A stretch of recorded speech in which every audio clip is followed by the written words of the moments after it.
Hey everyone, welcome to rationality.in. In this video, we will discuss about this interesting book called Influence, the Psychology of Persuasion by Robert Cialdini.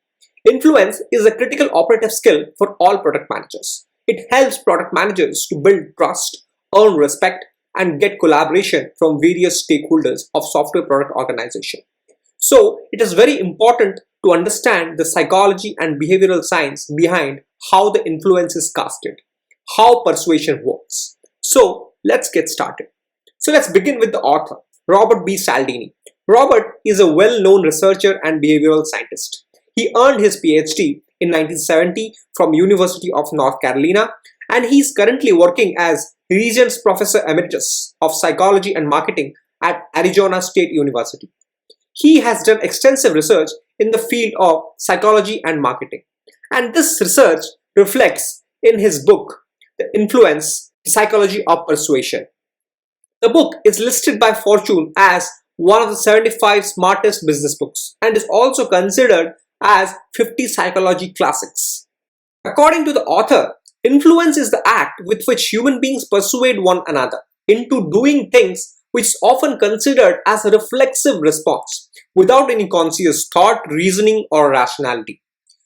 With growing complexity in the world, influence dictates the decision-making of individuals, as people tend to face an increasing number of choices which they have to make in a limited amount of time.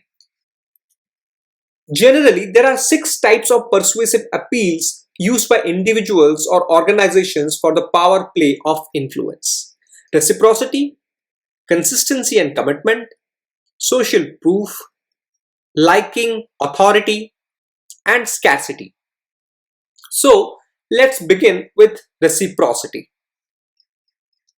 Reciprocity takes into account the 2 key behavioral facts of human beings. First, human beings are social animals and always try to behave in a socially approved way.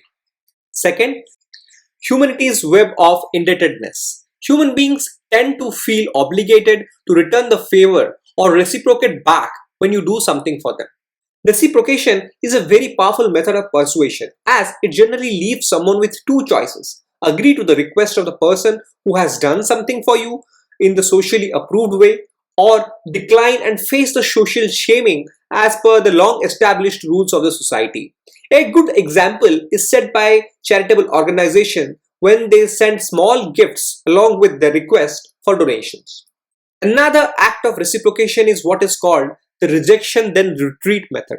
You concede to someone who has previously conceded to you. In this case, the persuader first makes an unrealistic request, being aware that you will be turned down, and then smartly brings it down to the actual request which he wants you to agree upon. That's smart, right? Did that make you remember a few meetings with sales professionals? Let's discuss about the second principle: consistency and commitment. Human beings try to portray consistency and commitment under the social pressure and with an internal desire to build a self-image of their own. This in turn results in fooling oneself to maintain thoughts and belief system consistently. Hence, the smarts can easily persuade in the name of consistency. You did this, so why not do that? Thus, it is key to trust inner signals and think rationally rather than just being consistent at all times. The third principle is social proof. People tend to look up to others with similar choices and traits like age, language, demography, etc. They tend to associate themselves with a social group. Hence, the behavior is largely dependent on this, and social proof is the most powerful and ambiguous influencing tactic.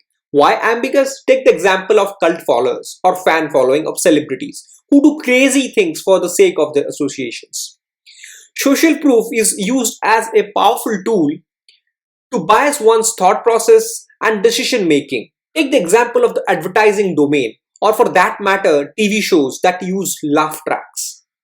They try to showcase socially accepted evidence to make you laugh or buy something. Another aspect of social proof is explained by the author with Werther effect. What is Werther effect? The Werther effect elaborates on the series of suicides that happened across Europe. And this is the result of the suicide story of the hero of a classic book, The Sorrows of Young Werther. by Johann von Goethe. In modern day as well, weather effect influences societies that often result in a series of suicides or accidents following a suicide making news. The fourth principle is liking. You tend to be agreeable to someone who you like, thanks to the halo effect. Liking is an influencing tactic that has an emotional bias to it. Liking can be based on various factors like physical characteristics, good looks, the familiarity with people who you have close connections with, hospitable people who have served you food and drinks. These people cast a positive halo because of your liking over them. This gives them greater influence over you. A good example of this, as per the author, is one Canadian election where good-looking candidates won 2.5 times more votes than their competitors. This tactic of influence can be countered again by being rational and consciously separating your feelings from the decision that you make. The fifth principle is authority. Authority is a very powerful tool of persuasion. When someone speaks with authority, people tend to be more agreeable to them.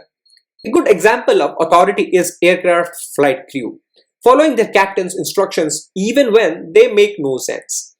The rationale behind this is also explained by the author with the help of an experiment, in which the same person as a professor was perceived 2.5 inches taller in comparison to his height when he was a student.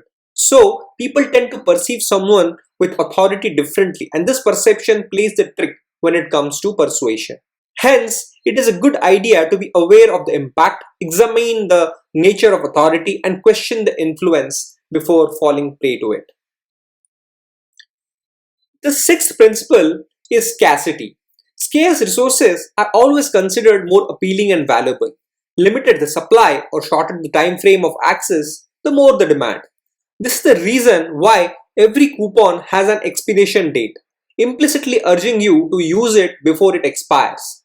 Scarcity is deeply instilled in our brains, and it instigates the fear of loss or the fear of loss of choice. This tends to make the scarce resources more valuable and more important. A good example cited by the author is of that of Shakespeare's Romeo and Juliet, where the love between the young lovers became stronger when the families were trying to end the relationship. Similarly, in the case of Miami, phosphate detergents were all of a sudden in huge demand and were smuggled into the state after it was banned for causing pollution. Scarcity is a key sales and marketing tactic, especially with limited period offers, the core of which lies with creating a desire to avoid missing out on something. So it is important to recognize the situations when someone plays this tactic, step back and examine before rushing to make a decision. So those are the 6 principles that is discussed in the book Influence, the Psychology of Persuasion. But there is a 7th principle as well, and this was proposed by Cialdini in the year 2016. This principle is called the unity principle. This states that the more we identify ourselves with others, the more we are influenced by these others. That means if we see our reflection in someone, we identify ourselves with this person, then we tend to get influenced by him. So that was about the book Influence, the Psychology of Persuasion by Robert B. Cialdini. Hope you found the information useful. We would recommend you to read the full book. If you like the video, please do subscribe and share it with others who can benefit from it too. Thank you.